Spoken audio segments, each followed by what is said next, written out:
Welcome to the Books and Beer Book Club, coming to you from Sursus Brewing Company in Columbus, Wisconsin.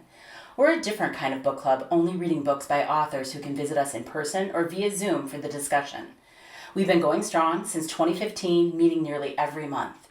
We're now making these fun and informative discussions available to you on video.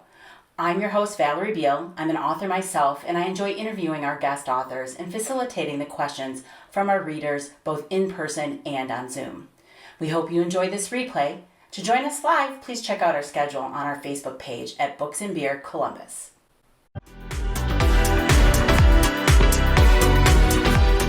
All right, welcome everybody online. Thanks for joining us. And thanks for driving up from Elmhurst in a kind of cruddy kind of weather day. Yeah. I mean, we appreciate that. I get to avoid my family for like 6 hours. I have a feeling that you actually really that you like your family, that you're just saying that. But everyone, this is Jeff Hoffmann. And we are just like so pleased that you were willing to join us. We are, just a small town book club.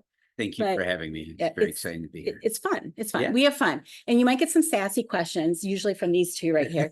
No. Pete, maybe. I don't know. You never know. You never know. I'm just teasing. They ask good questions. So. All right. So actually, the question you asked me like about what I maybe didn't like, we can ask that later. They'll tell me the truth, right? Well, sure. Okay. Sure, they will. I mean, they'll do it nicely. It's fine. And my husband said, "Ooh, the protagonist is in the building."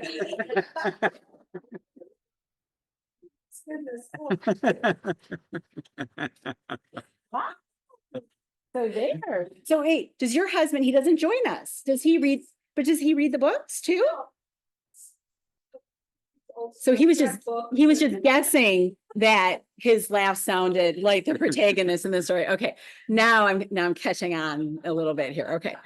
But we'll do some easier things first. We won't like hit you over the head with something, we'll like warm that. up. I have just first met Jeff tonight, had conversed just a little bit online, through email in advance. So you always ask questions about like, how did you get to this point where you're writing books? What other careers have you had? And basically I want you to just give me your entire resume. Okay. And where you went to school, of course. Everything. So just, whatever that is, whatever you want to share, have at it. Have at it. I was born in St. Louis. So as far away from here as we can get, and moved north to Chicago after college. I went to Bradley University and got a finance degree because I knew what that was and what I wanted to do with that. And then I went into technology because, of course, that's what you do with a finance degree after you graduate. And so I worked in IT consulting for 10 years and took some time off. And when I adopted my wife and I adopted our children, and I started writing at that point. I'd always been a reader. My parents, the TV broke when I was in first grade, and they said all three of us had to be on the honor roll in the same quarter, and in order to get a new TV. That's a lot of pressure. Yeah, and especially for my sister and my brother. And me sometimes too. And so it was about 2.5 years before we got a new TV. Our parents gave up on it and they wanted a TV, and we finally got a new TV. Wait, this is not like sibling like kindness to you. I mean, were you guys mad at the sibling who wasn't getting? I was helping my sister with her spelling test. Right. It was all hands on deck. Going. So the point of that though is that there's nothing else to do in the wintertime, and especially so I went to my dad's bookshelf and started reading books off his bookshelf, and I of course started with the Hardy Boys and all that, right? But there wasn't YA back then, so no, there really wasn't. So then I was reading my dad's books and learning all kinds of things I shouldn't have, but learned to love reading.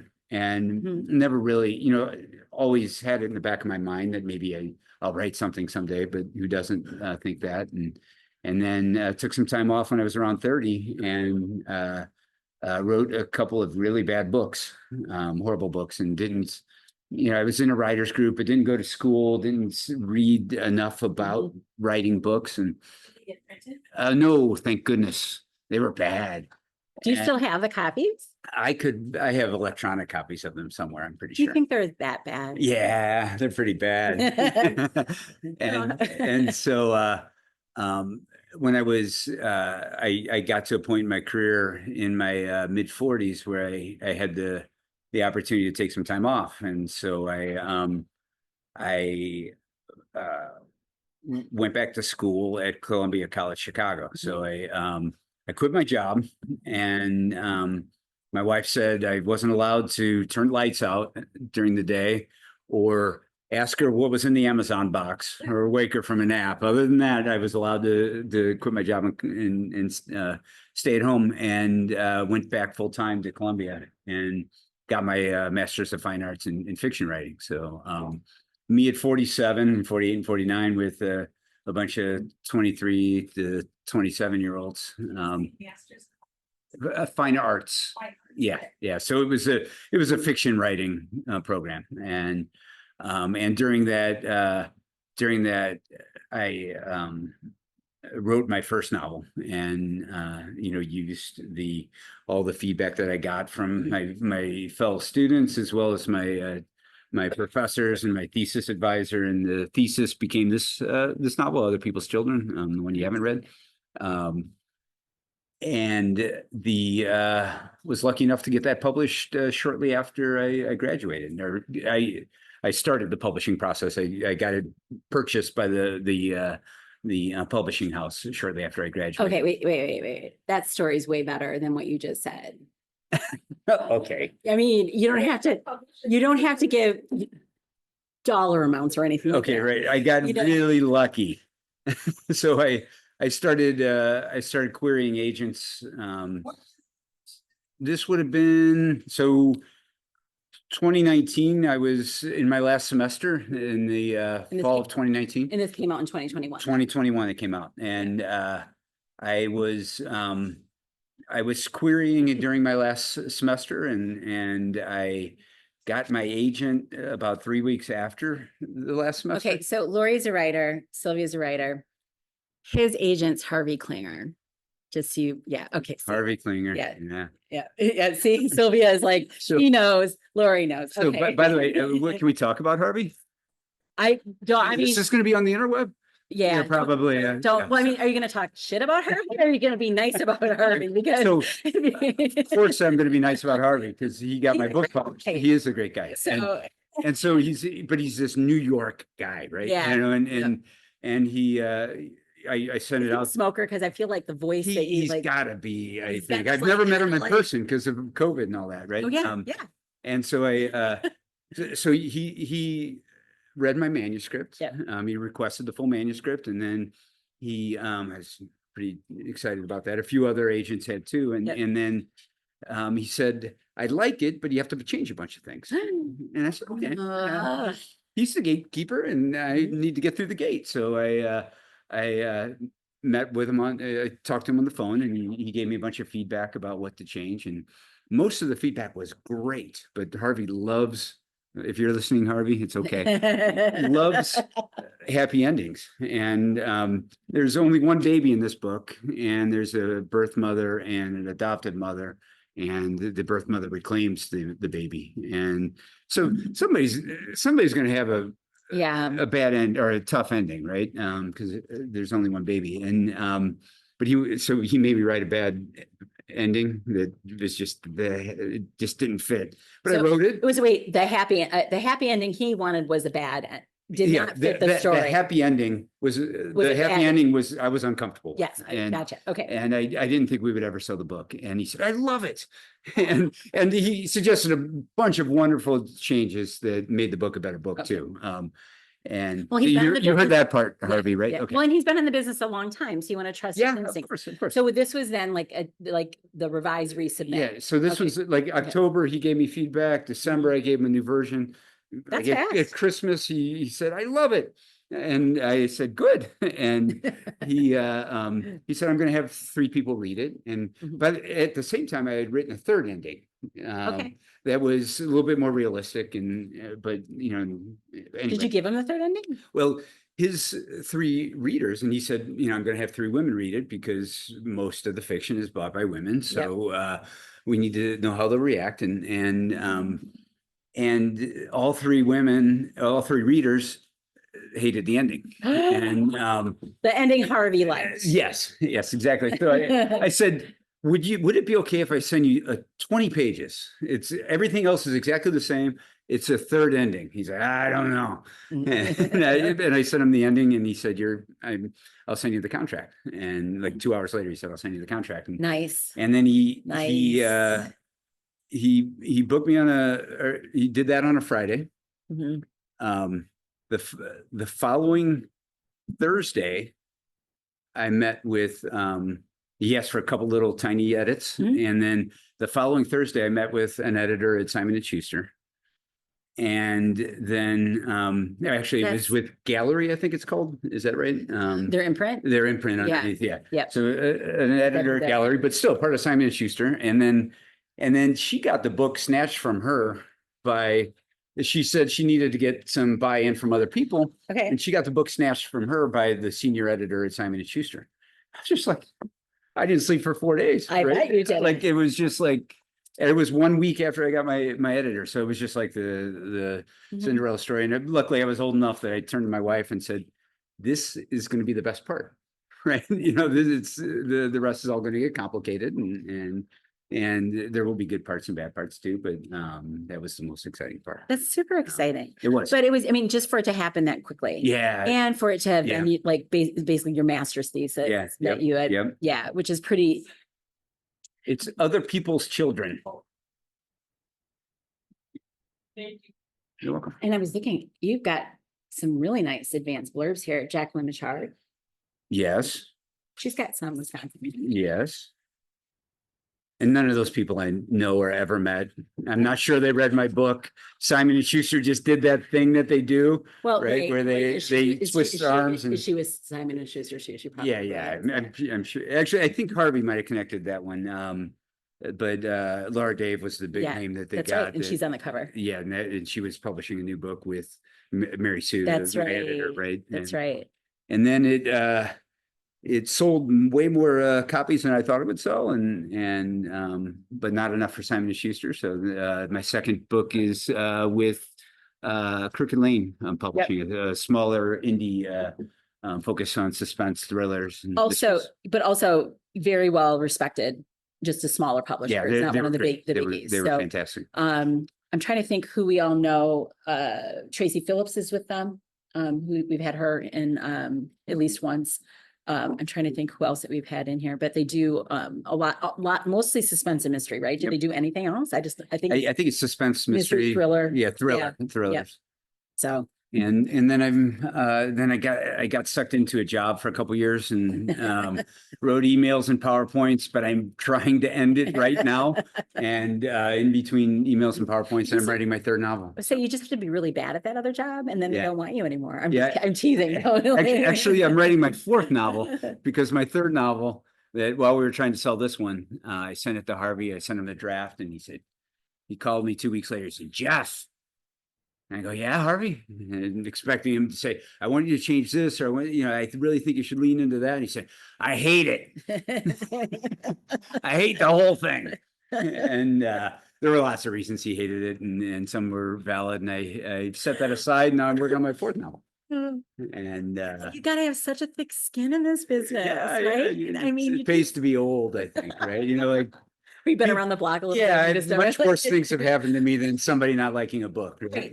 Yeah. I mean, actually, that's really the way we should approach all of this. It would have crushed my dreams if somebody had said that when I was 25, but still though, fine. I hate it. I hate it. Dagger to the heart. Yeah, that's fine. And I said, well, what do you like about it? He's like, I can't think of anything I like about it. And I'm like, well, what do you think I should do? He's like, start another book. But he's still your agent. He is. And this is before we sold this one. And he took it to the big houses, and then they were looking at sales numbers from the first one. So They didn't bite, and I said I would be happy to take it out to the Indies, and Right. he said no, I'll stick with it and do the job, right? He's a stand-up dude. Right. I was talking to my mom on the way up here. She's like 83, and she's like, I love that book. So this And is the one that's never been published, the This one in is between. This is the after this one. Well, Yeah, and it's a good question though. Like there are some agents who just work on a project. yep. So I mean, in theory, I guess you could do that with her, but it would be what But happened with Harvey's blessing. So the deal with Harvey, the contract There's states exclusivity. the contract states that if you fire him, you have to fire him. Yeah. And then if he had submitted something before you fired him, then it's still Right. his. So So you can have one agent. If he's refused a It's manuscript, great. if he Why would I? refused a manuscript though, There's reasons. yeah, possibly. But I mean, like, he could be wrong. Yeah, he could. You could always independently publish it if you wanted. And you know what I'll tell you what I told my mom. I said, there are some good things that I love in that book, and I think they're going to appear in the fourth book. Don't tell Harvey. Though, okay. And He might notice. yeah, I know, but there's also way too many threads, and I spent like the year and a half that I've been working, asking myself, what is it about? And I don't have a clear answer. It's about four things, right? And The one that Harvey didn't like. the one that Harvey didn't like, Yeah. and yeah, my mom loves it, right? And But your mom better love your stuff. yeah, she's not going to get me to a publishing house. No, I know, but I mean, like, if your mom doesn't love what you're writing, I'm sorry. Yeah, then you got to look. So you think some of those threads will make it into Well, this? I think a character or two will make it in, Okay. and that's what I really like. There's a character that moves into the house next to his ex-wife Oh, God. without telling her. Oh, And God. she shows up because his Stalker. daughter lives with his ex-wife, and she's remarried, and the new husband just kind of goes crazy with them, right? Oh, this is So all gonna kinds be of- fun. Yeah, and that was maybe a little bit too much a part of the story, and Okay. and so anyway, there were problems. Well, I mean, that could be intriguing though. Yeah, The things that could go So wrong. We'll see what happens. Okay, so I want to know what was your jumping off point for this book? What was your inspiration to start this? Okay, so can I assume everybody read it? If- Or Halfway through, so if it's outside of that. Yeah, she Okay. will. She'll Okay. she'll la through the. Okay, through so the- I was I'll say it this way, I was in a parking lot when I was 18. Okay. And Burger King? yeah, actually I was in McDonald's, and two guys from a different town followed us, and there was hand gestures exchanged, and for no apparent reason really, and they followed us into another parking lot, and they got out of the car. Luckily we were wimps. I didn't hit anybody, we didn't do anything. They were tough dudes from a different town. There's four of us, two of them, and but it was our town, and there was no parties that night, and all of a sudden there were 15, 20 guys From your town? from our town surrounding these guys, telling them to leave. They didn't leave. They got beat up. I was pushed to the back because I was 140 pounds soaking wet, and but I always like there was and this kid's got hurt, nothing like what happened in here, right? But it could have. but it could have, and the line was, and they got put in an ambulance, right? And we drove by a half hour later, and they got put in an ambulance, and it stuck with me because there's like what role did I play in that, right? Not a starring role or an antagonistic role, but I wasn't squeaky clean either, and then one of the questions is what was my accountability to what happened, Right. and the other question is what could have happened if that line had been crossed, right? Right. It was very close to being crossed that night. And so then when I started this book, I started with that, right? I said, okay, something bad happened in a parking lot. And this, this book isn't about what happened in the parking lot. It was about what happened in all these gentlemen's lives and their families' lives, and the women that they had married and told or didn't tell, and and how they dealt with, number one, what they did, and number two, the secrets that they kept Mhm. from people in their lives, and number three, the accountability that they shrugged off, right? And so how did that affect them? How did Right. it affect their personality? How did it affect their relationships? And then I used each character to explore different possibilities on how that might affect a person, right? Right. Right. And tried not to make any of the men's stories the same. Oh, they're they- not. Yeah. but they all, Malcolm threw himself into his work to protect himself and others, maybe. Yeah. Yep. And He's definitely like a powerful person, Yeah. mainly because of his money. yeah, Yep. and Tommy just shut his mouth and Mhm. hoped it went away. And Henry dealt with it in a bunch of very complicated ways. Yes. And Yes. of course Kevin dealt with it in his way too, right? Right. Right. And so that, for me, that's what was the question? Well, it was the inspiration. No, it was, but you You segued get me talking, and No, it's gonna. that's what we're here Yeah, for. okay. So I mean, it's the inspiration for the story. Like, I'm just the starting point. Yeah, I'm yeah, always yep. curious because sometimes it'll start not necessarily with that event or that like that you have had something like that, that you were a witness to. It could start with, somebody else who in your life who's reacted oddly to some trauma Yep, or yep, something like yep. that. So I was just curious what the starting point was, but also though, it really is, a study in how people react to trauma. Yeah. And unresolved guilt. I mean, so we're going to talk like story themes, big themes, Yeah. and they're all a little different. You're Yeah, right. they are. So, I mean, I thought that was fascinating. And so many stories that I like are about that. It's the human reaction when this, someone gets shoved this direction, Right. then what happens to them and how do they then treat other people? And, what are the reasons for why they're making like good decisions, bad decisions, all that stuff. Yeah. So I thought it was really intriguing. And I liked the alternating points of view. Did you guys like that too? Yeah. And I really like that you wrote it in present tense. I did.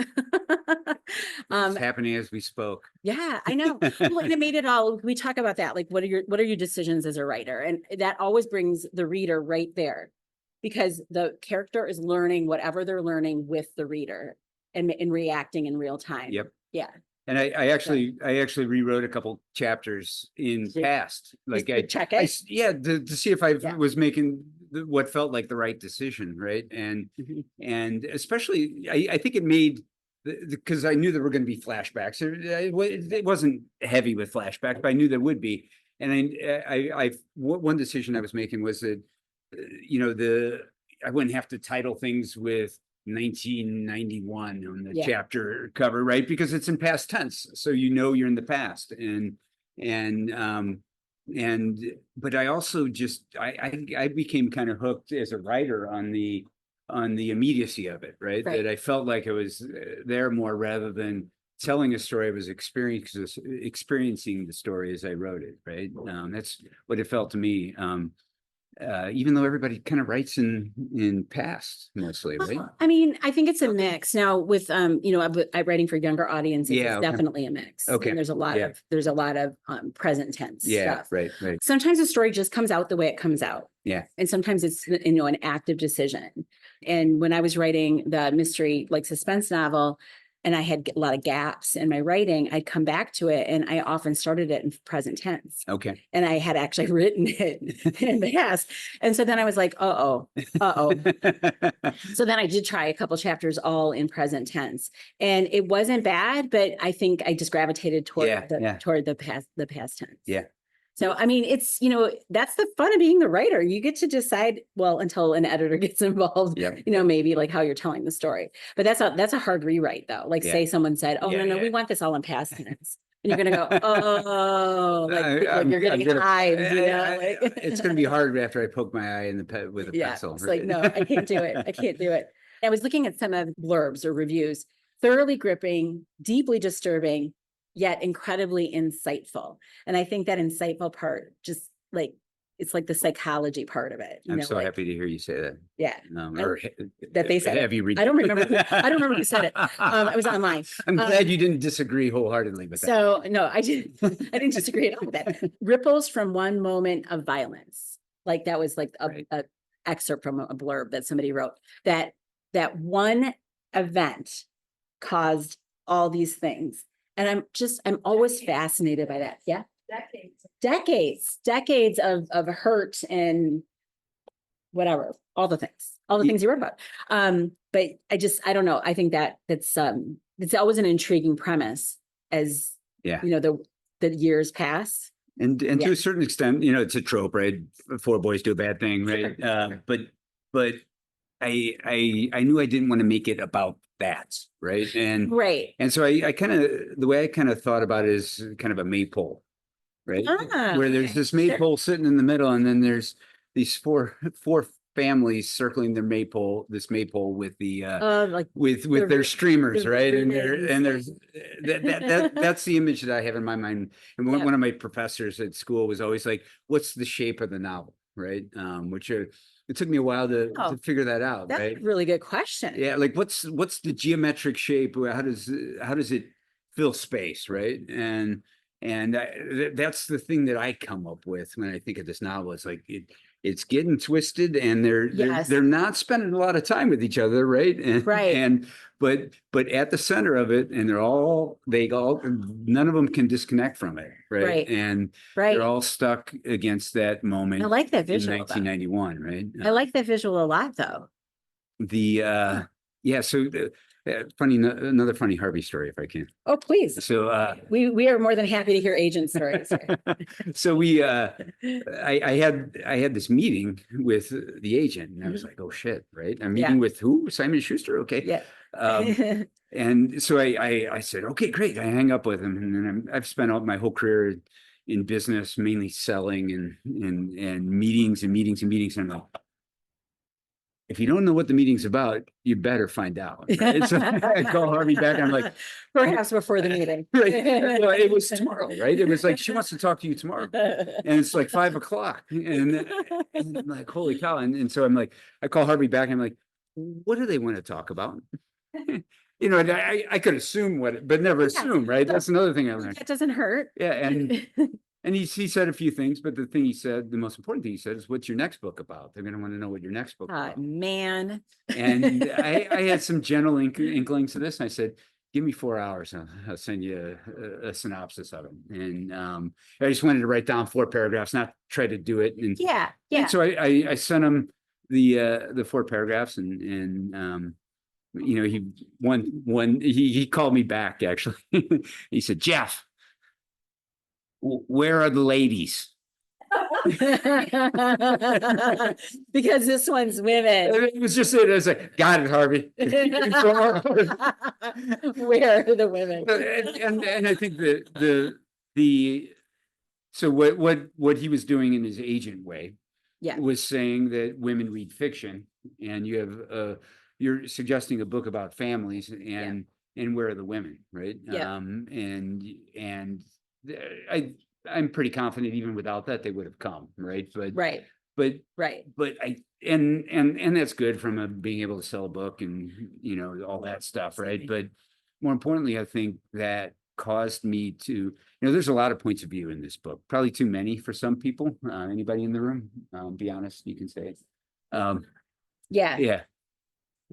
And see, they all followed it. Okay, good. But it you know, by the next morning, I was talking about the points of view that were going to be coming from the spouses, and what was really interesting. I don't want to say fun, because there's really nothing fun about the book, but the thing that was an interesting challenge. Plotting it, though.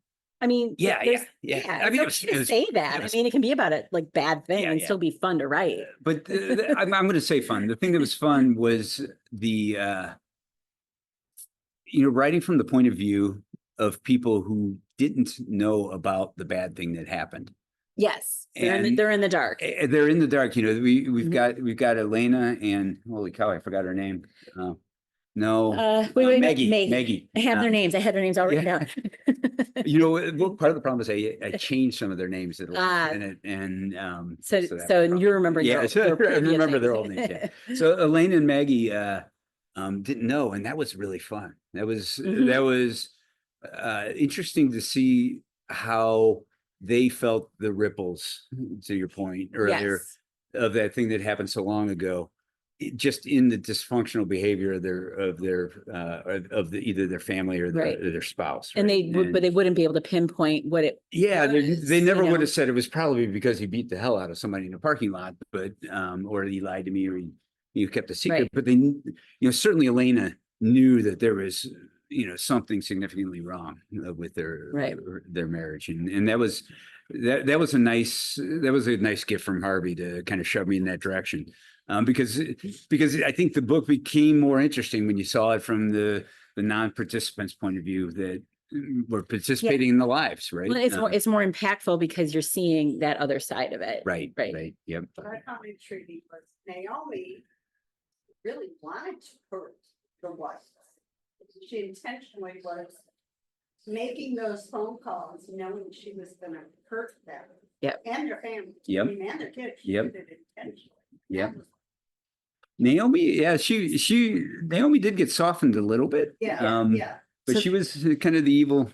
So for everybody, if you didn't hear that online, so Mary here is mentioning how Naomi, the wife of the Kevin, who is killed in the very beginning of the book, how her intention really was to cause harm, and particularly to the women.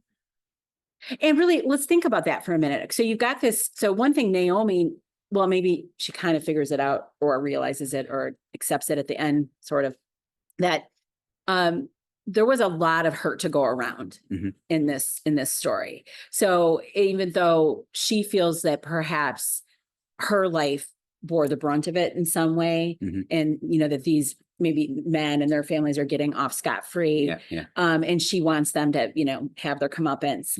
But I think that maybe eventually she realizes that there were a lot of things that happened in their lives too, because really there was plenty of trauma response, to go around here. One interesting thing that happened after I threw a party, bought booze for friends. That's what you do when you publish a book, and a project manager that I used to work with, a female, and you're a project manager in the IT world, you're kind of a badass, usually, right? And she is a real strong person, and she, I just talked to her really briefly at the party, and she said, "You know what I think about your book?" And I'm like, "What?" Oh no! And Oh no! She said the thing I really liked about it is the women had all the power. Actually, they did. And I never thought of that at all. That never occurred to me while I was writing the book or reading it the 70 times that I read the book. It never occurred to me that was the case. And the men had compromised themselves, and that play, and you look at every single relationship, even who we think should be the one with the most power, Malcolm, really has ceded. He has ceded the power to Elena. Yes. Yeah, and that's fascinating. And Tommy is hoping that things turn his way, but has no control over it. Henry is left in the same circumstance, and I think that I was writing about accountability, not about gender or relationship power dynamics, but I think that avoidance of accountability really had that result, right? No, it did. And I actually wouldn't have picked that, like, say we're going to talk themes or something like that. I wouldn't have done that and talked about that necessarily either. It was a really interesting thing that I heard from a reader, right? And do you think because of her position, which she's probably managing teams of 90% men? Probably. Do you think that, she probably thinks about it more often than I do. Yeah. Right. Well, she focused on that because it spoke to her.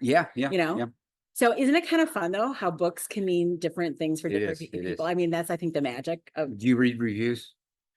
Yes. Yeah, of course you do. Like, they tell you not to.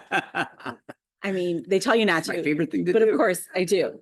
I mean, you only want to read the good ones, but you can learn a lot from the bad You ones. learn a ton from the bad ones. Yeah, I Yeah. don't like those bad. Yeah, But if you don't get any bad reviews, then there's not enough people reading your book. that's true. That's true. So I don't know, that's kind of it. Questions? No? So, Yeah, where wait. did you, I'll come to you next. Okay. No, that's okay. Go ahead, Heather.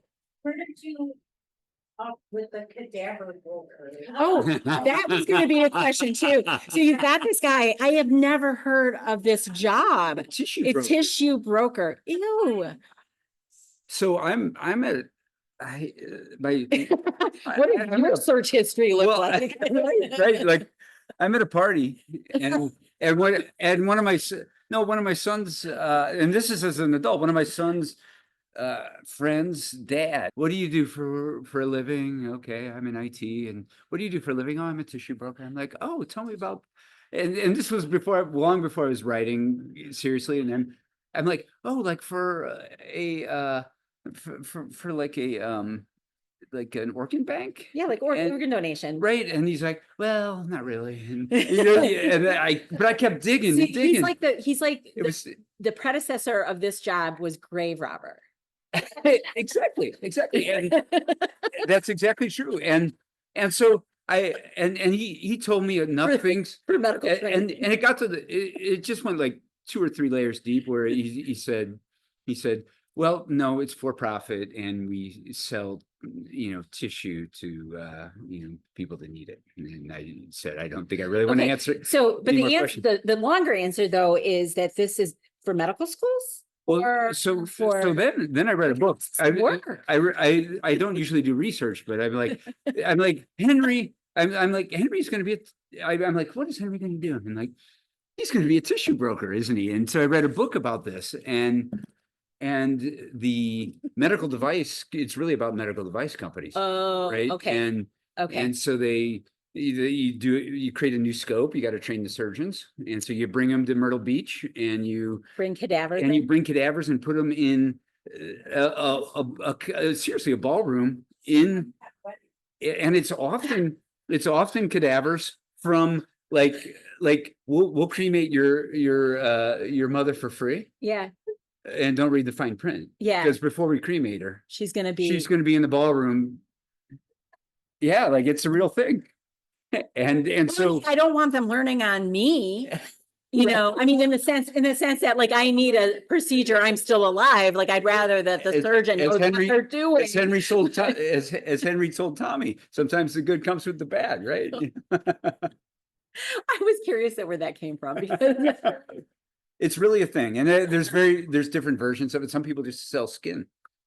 The bodies they take the skin. I think we should stop on that, probably, right? well, I mean, yeah. No. People get arrested for it all the time.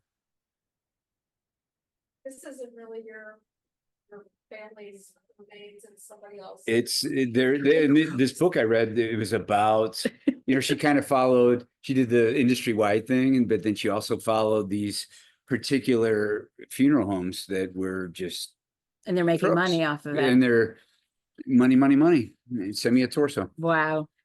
Lori, do we have a question? Before I ask my question, I want to talk about the subject we're talking about now. I'm currently doing research for biometrics trafficking, which is where people who are doing human being trafficking, some of it is for organ harvesting, some of it is some of it is for biometrics, where they take their head and use their eyes, or take their hands off and use their fingers. So for biometrics, so that's a thing, that's a real thing. But my question is, so this What's her book going to be about?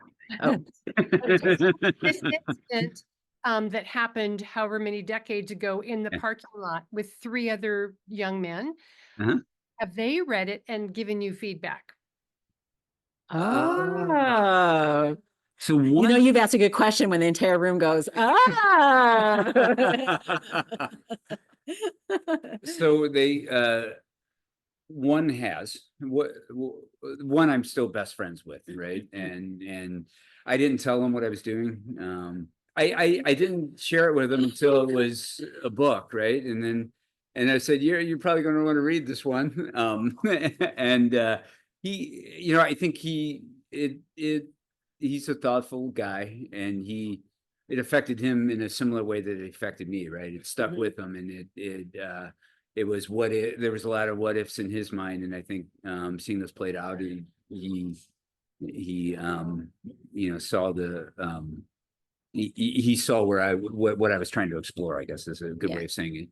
Could he tell without you telling him which of the characters in your book was him? None of them are us. I was Okay. I was very careful to do that because Right. we weren't that interesting. and I want to remain friends with at least one of them. Okay. He did send me the very terrifying Facebook feed. So one of the guys that went to his my friend's high school kicked these guys in the head. And there was a lot of kicking. And one of the guys, he sent me the guy's terrifying Facebook profile, and he said, "Yeah, this guy really wants to hear about what you he wants to hear about your book, right?" Oh God. And you're like, and I'm like, "Yeah, I'm where's not Andrew going to be in St. Louis for a while." Dancing? No, but so my friend that I've talked about with, and I actually just saw another one of them, and he's off to read it now, but for the first time in a long time. So That's interesting. Good question. Lori writes the Sean McPherson. Tell me your whole line. Thrillers? Well, how do you say it? Crime thrillers, the Sean Crime McPherson thrillers. crime thrillers. It's a series. Yeah. got it. So is this interesting research you're doing for book 6? It's actually book 6 comes out in April. I'm writing book 8 right now. Okay. So book 6 is The Illusionist. Yes. you Okay. got So I've got that one. I've got to read that. You'll be getting that one, and then that comes because you're on the street team. So 5 books are out, Yeah. and then book 6 comes out in April, and then I'm currently writing book 8. The 7's already moving down the publishing It's track. yeah, it's So, in the yeah. it's in the Queue. yeah. Yeah, Hopper, that works too. So yeah, no, they're really good books. They're set at a writing retreat, the Pines and Quill Writing Pines Retreat. and Quill in the Pacific. I don't know. In And I- Bellevue, Washington. I want this to be a real place, and I also do not want this to be a real place because there's a lot of murders that go on. And I would love to go to this retreat, but potentially dangerous. So that's what she writes. So. But now I'm like going to be all creeped out for book 8. So thanks, Lori. Miska, do you have a question? The whole phone thing that. It just reminded me about how at one point I was part of an art group where we actually studied phones, self-destruction, and we would use actual phones and build from them and learn about that. And when you reach a certain point, when you would actually buy a third grade skull or a third grade, but it's like a lower level skull that you could actually drill through bit by bit to reach a certain bone. That's how you learn more about stone structure. So when For art purposes, so she's talking here in the room about using skeletal structure, skeletons for art purposes, and then how you learn really how to sculpt or draw. just to be able to think in that third dimension. Oh, I see. Okay, 3-dimensional thinking and okay. I mean, it was really intense, you know, you built them hollow, you built them solid, but you were using actual. What school was this? Sorry. Sorry. I know, I'm thinking, this was pretty intense. But, you know, but it was legit, you know, where there was a place where you could actually participate, but, Probably. but. She's saying she thinks it was legit where she purchased them.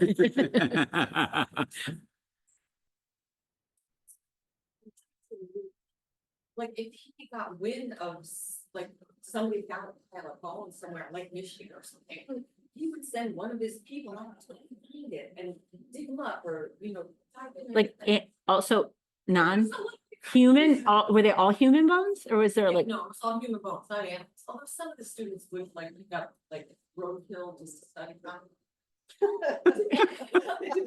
So she's saying that some of the students would pick up roadkill to like study them. I'm sorry, I'm getting like kind of creeped out by this whole conversation. So this book is not entirely about cadavers, just to be clear. So this is just one point of view out of how many? Wait, one, two. He really doesn't talk about his job all that much. He tries not to. Yeah. He desperately tries Yeah. not to because of all the reasons, right? So, and this is Henry. Henry. And Alice is they live in Denver. Alice is the real That's estate correct. broker. That's correct. Yeah. And wait, how far did you get? You need to cover your ears. So Henry's the one who gave his wife HIV because he had an That's affair. correct. Yeah. Okay. Got it. That's bad. That's bad. That's bad. Sorry, this is an understatement. I'm still back with the cadavers and stuff. So I thought it was really a fascinating cast of characters. And I was going to ask about the whole tissue thing too, because Yeah. everybody's got a different kind of job. I mean, you've got a teacher, you got two lawyers, you got she's Maggie's on the one side, but you needed Maggie to be at a district attorney's office. Yeah. She's an ADA. It raised Yeah. it raised the stakes to She's in a position Yep. to actually bring them to justice Right, potentially. right. So, but wait, she's in Waukesha County. She is in Waukesha County, which is where it happened. Oh, it is. Yeah. Is Pius? Pius is in Milwaukee County. I made up Pius. I You figured out. Pius So Sylvia lives in Milwaukee. She's like, so Okay, I right. so I grew up Catholic, and there's a Pius everywhere. You people in Milwaukee think you're the only one with a Pius? that's why we were. Yes, but you very clearly identified the Pius of Milwaukee. Did I screw up? What else did I screw up in Oh, Milwaukee? she'll help you. Okay, Side, Okay. Cass Street's right in the wrong place. That's Yeah, what she's saying. in the neighborhood for a family, the grandparents or whatever, but then you're out by Pius, and then out in Waukesha. What, where was the McDonald's at the So in my defense on Cass Street, that was Elena, who didn't know any of those boys until she moved to Chicago. So Cass Street, if I understand it correctly, is kind of Little Italy, right? Is what? Little Italy? Is that where back in the day? That's what my brief research told me. But Pius, I just made up a name and then Because I was like, oh, okay. But then is she just going to talk to her, Milwaukee County ADA? Because she's in Waukesha and Pius is in it. So I just kind of didn't think of it. 'Cause so you asked me, No, we're near Mark. so I need to do more research is what that's the feedback I'm getting tonight. it's fine. It's fine. But because, there's enough people here who've lived in Milwaukee Yeah, and Sylvia yeah. currently lives in Milwaukee, where we will be like, yeah, I don't know where that is. Yeah, like, right, I right, don't right, right. remember that.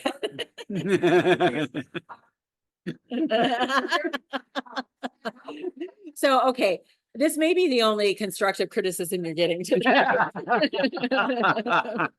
So, oh my gosh. But I thought this was, I just thought it was fun. Like that building this cast of characters was interesting. So, So why did you move it to Milwaukee?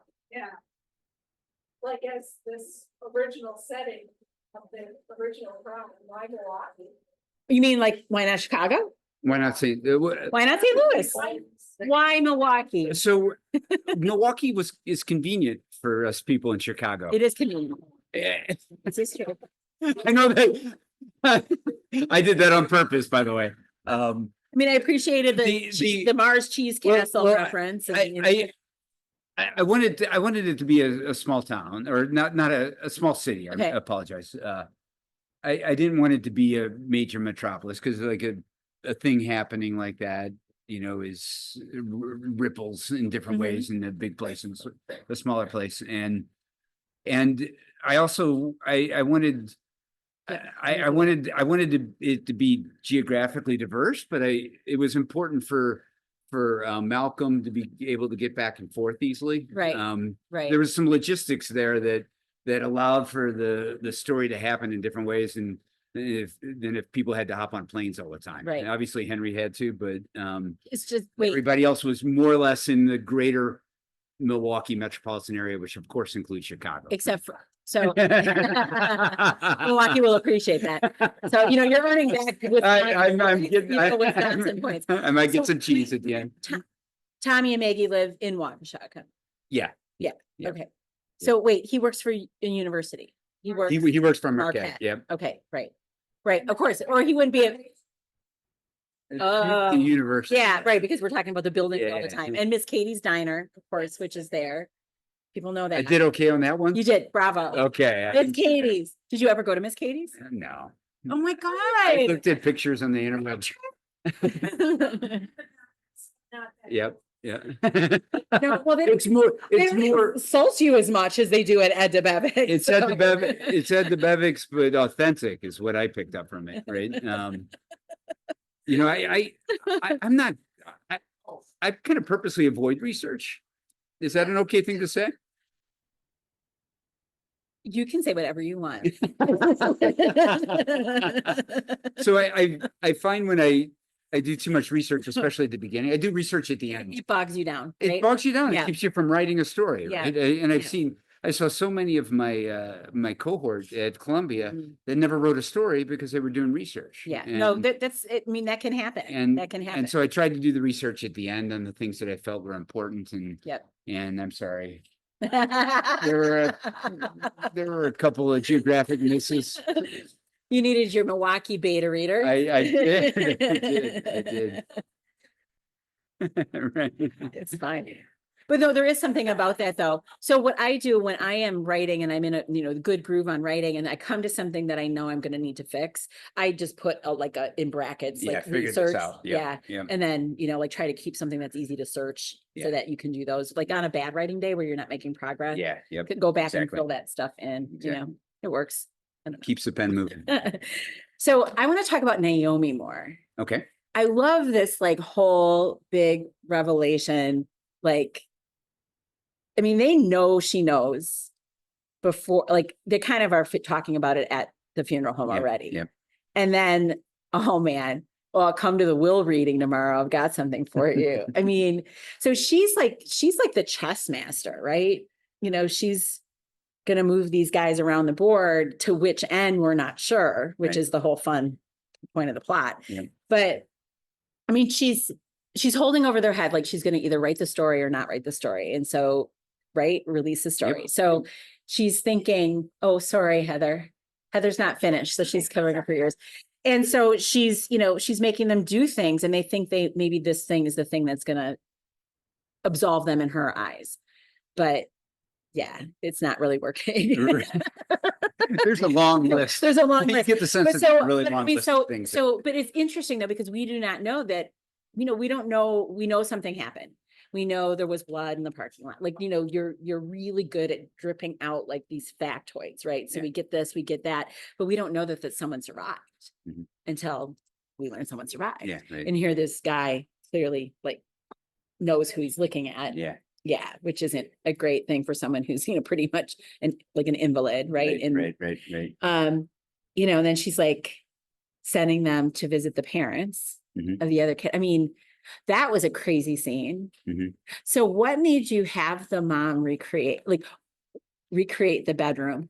I love that part. That is so good. you But know- also like as a mom, it makes you like, I could see doing that. Chills, Yeah. like, and I wrote it, right? Like Yeah. but You know that though, that when that happens after you've read it how many times and are the writer of it, that you still. so yeah, and Heather's, you gotta, yeah, you should definitely, you know, I think a big part of that was, you know, they went in there with a plan, which was a pretty good one, Yeah. right? Like Well, they were the only ones that knew. Well, I mean, they like when you think through the logic, they're the only ones that, other than Naomi, like the only one that really knows otherwise is dead, right. and they're blaming it on the dead guy. Well, blame it on the dead guy. The Right, guy why can not go blame it on the blame dead it on the dead guy, guy.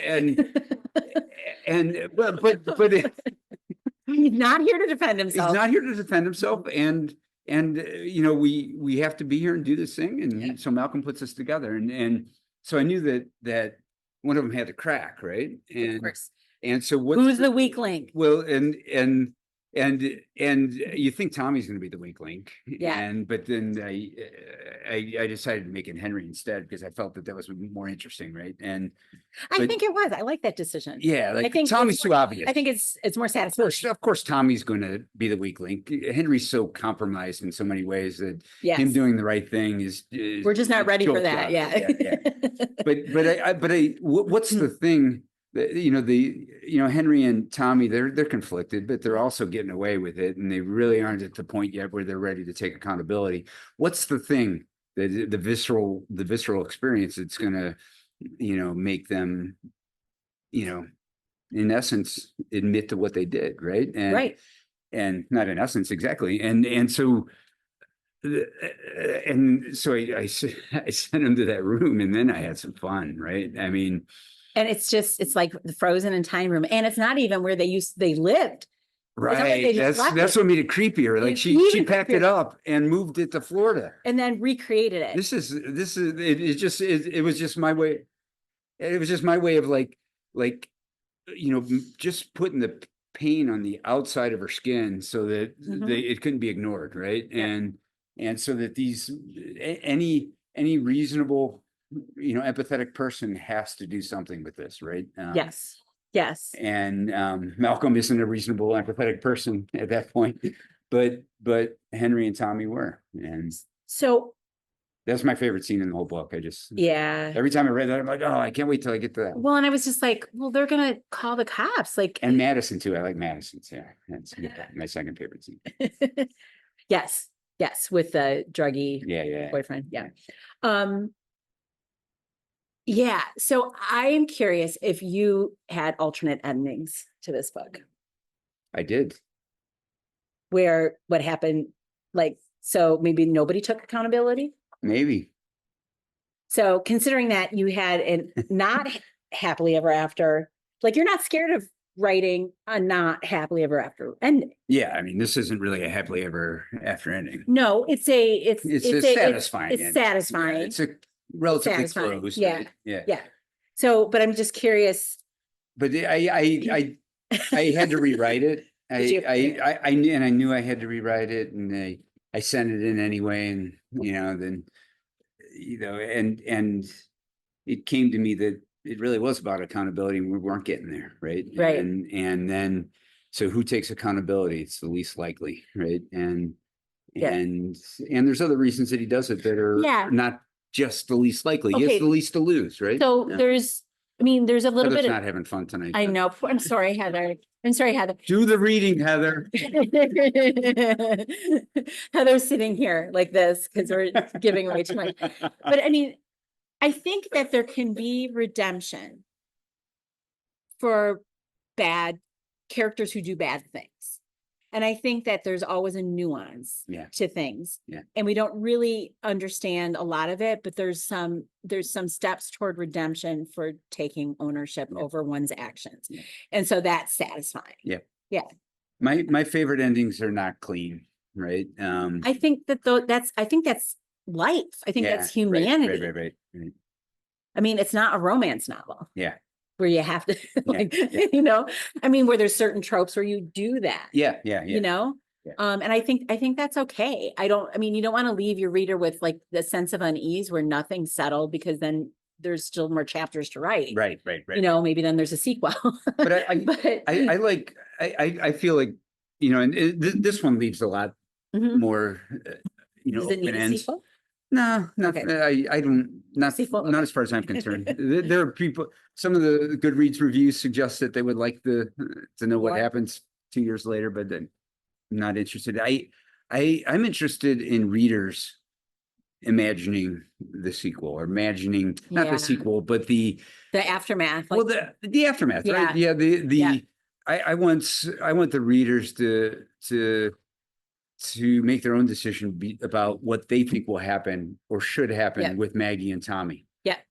For instance, right? Right. Because we kind of think we know where that's headed. We kind of think we know where it's at, but we're not sure. No. And And For all we know, somebody might fall off a cliff in New Zealand with the other ones. you know. and yeah, I think that's one of the things I learned at Columbia was how much open space to leave for readers. And not just the endings, No, but in the All the middle, way all the through. way through, just leave Yeah. open space for the readers to build their own world along with you. I think that's so smart. And a lot of times people want, you might get feedback, beta reader feedback, maybe not like from other writers as much, who kind of understand this, but to trust your reader and leave space for Yep, the yep. reader to be able to draw conclusions and imagine things, Yeah. So Like I bet everybody knows exactly what Malcolm looks like, right? oh yeah. And I bet Or we so all Tom. are imagining somebody different. That's right. So I'll tell you, the only things that I've told you about Malcolm are that he's got dark hair, Yes. he's short, and he has long eyelashes. That's all you know. Gates. I'm not touching that with a 10-foot Thanks, pole. Lord.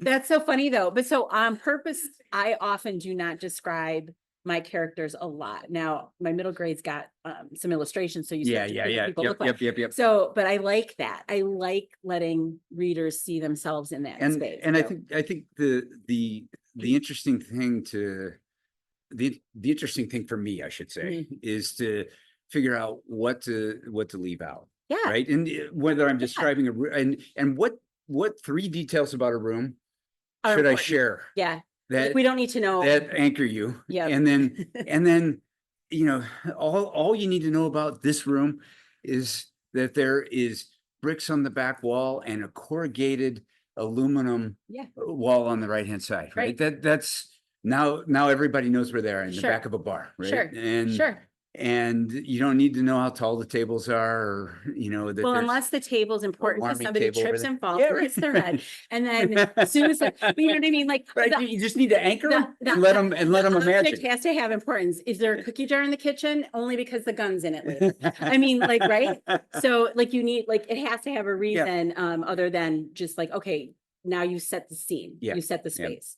So, that I think is probably something that, is probably taught fairly well in MFA programs. So I think that writers who don't do some of those more extensive like writing courses, and you can do those without an MFA too, you can take a lot of writing courses, just some of those skill sets keep your manuscripts from being clunky. Yeah, right. know? Yeah. Those 2 books that I wrote, back Were in they the 90s. Hell yeah. But they had a whole bunch of stuff that wasn't relevant. It wasn't essential, right? Will you ever go back to them, do you think, and try to fix them? Nah. Okay, you're moving on. Yeah. You're writing Too other much stuff things to write now. about. Okay, right. Yeah, no, there really kind of is. There is. So other questions? Your personal preference, gin, bourbon, or beer? I was a long time a gin guy. And but Gin and tonic? Gin and tonic, yeah. And then recently the bourbon. Yeah, because in the beer, you gotta drink beer because Well, but you get Midwest. to a certain age Midwest. and the reflex takes over. And, so The yes. trials and tribulations. Yes is my answer. All three. And thank you for reading my Thank book. you. Coming up. And thanks for driving up. This is Not at so all. fun. Thank you. We love being able to talk with the author and, It's not the same on Zoom sometimes. it sometimes isn't. It isn't. It's just way more fun in person. And Yep. then, when we complain about things like, where's the Olive Garden, then it's in person and it just sounds nicer. So